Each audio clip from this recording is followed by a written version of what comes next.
What the hell did I just watch? What the hell did I just watch? Train to the End of the World, a series that I came into fully expecting it to be cute girls doing cute thing. They're the girls, they're on a train, they're having fun, shenanigans happens, and they're in the apocalypse where there's nothing. It's desolate. And they're just on an adventure and happiness.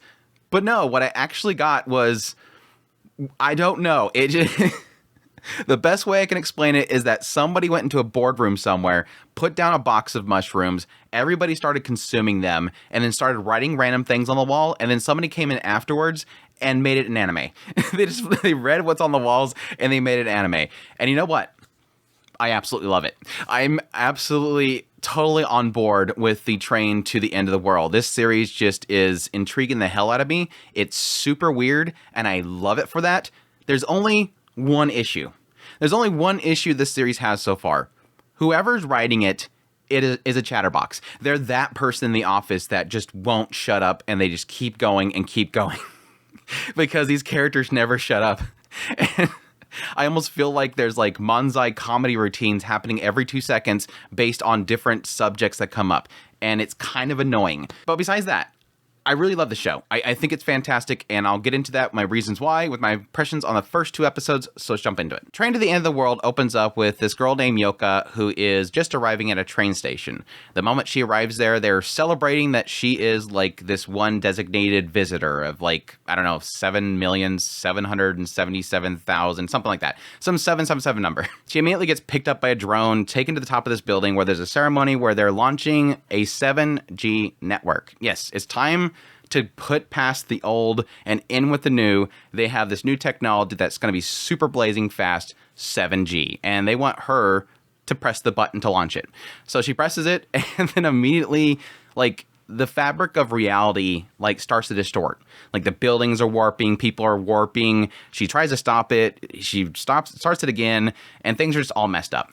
Well, cut forward to 2 years, we jump over to the city of Agano. And this city, everybody there are animals. It seems like everybody in the city at some point in their life, or if they're above the age of 21 years old in 3 months specifically, they turn into an animal. And anybody before that age, they're still human, but when they reach that age, they'll turn to animals. There's some conversations happening where we find out a little bit more about what's happened in the last 2 years.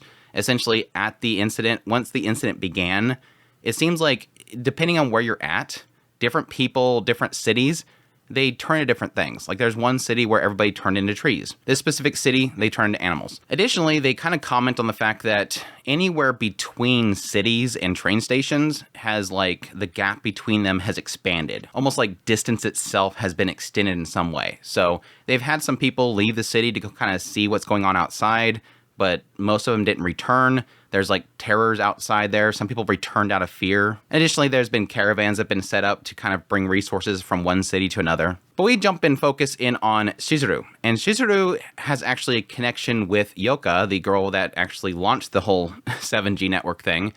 Apparently, at some point back then 2 years ago, they had sort of a falling out between the two of them before Yoka left the city.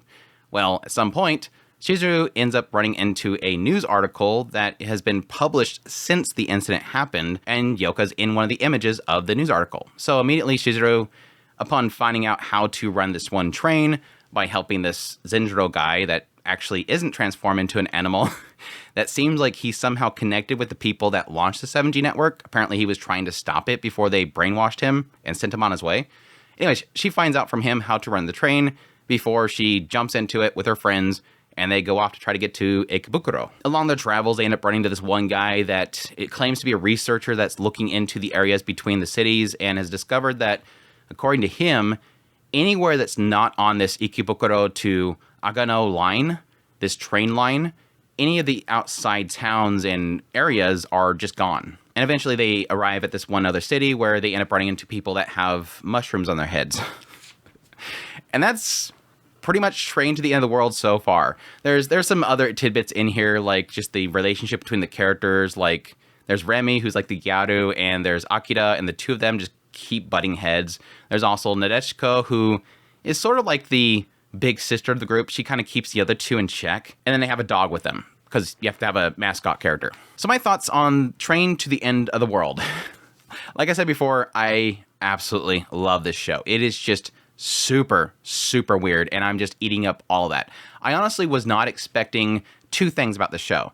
The first thing is that, again, I came into the show expecting it to be a cute girls doing cute things, trains apocalypse, them adventuring, going out and having fun, on top of the train, go, yay! It kind of reminds me when I first watched Yukiyun as a Hero. When that show first came out, all we had to go by was a key art of girls in a club and this idea that these girls help people out in different community groups to, spread joy and happiness about the community. And it ends up like completely flipping the script once you watch the first episode.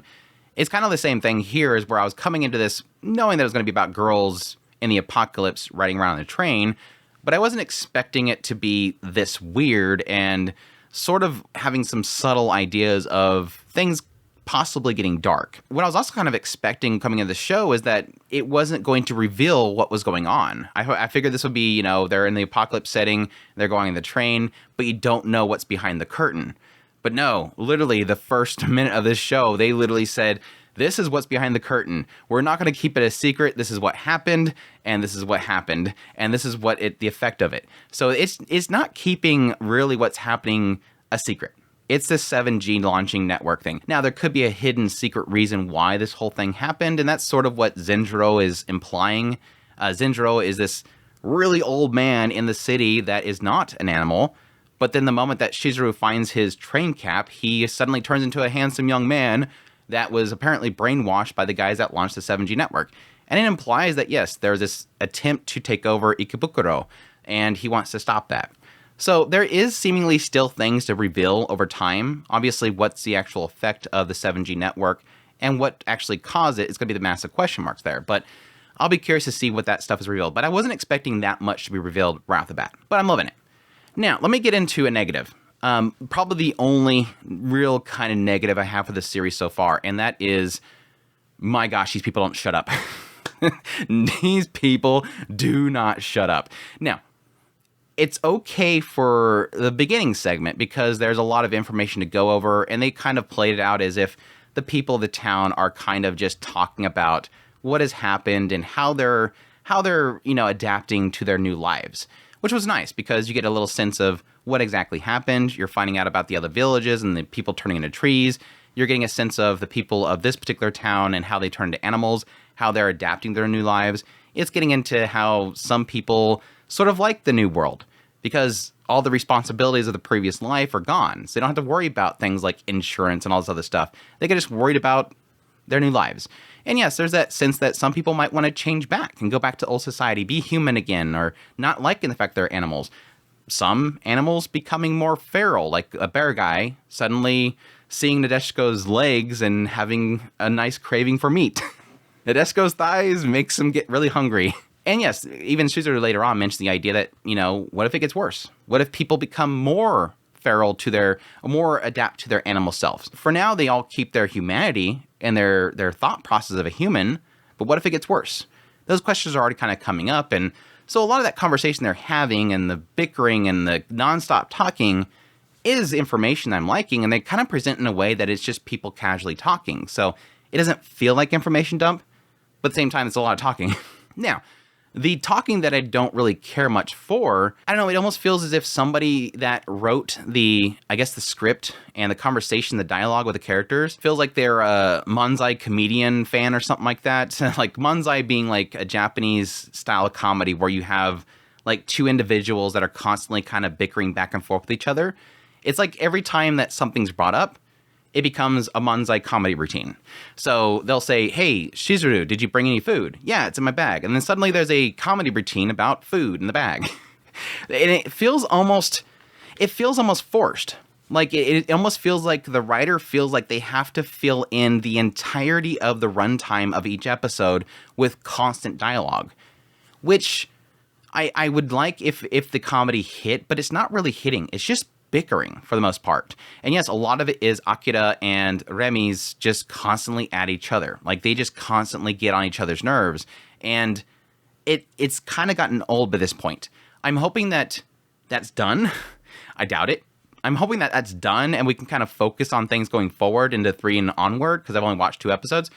But right now it's like Gosh, I almost want to say, please, Remy, Akira, shut up. Like, it's not funny. It's just too much. Let me soak in the environment. And I think that's probably the only thing that kind of takes away from the show itself. I do like the character interaction to happen because that makes it fun. That's what I came here initially for, was the cute girls doing cute things. But it's not cute. It's not fun. It's just bickering. And so it kind of gets old. And the comedy routines aren't really working for me. And honestly, it does kind of take away from the atmosphere of where they're going. They're going on an adventure. They're leaving to the unknown, but yet they're not looking at the unknown. You would think, I mean, initially when they first leave the town and they see this massive spread of water, they're kind of excited.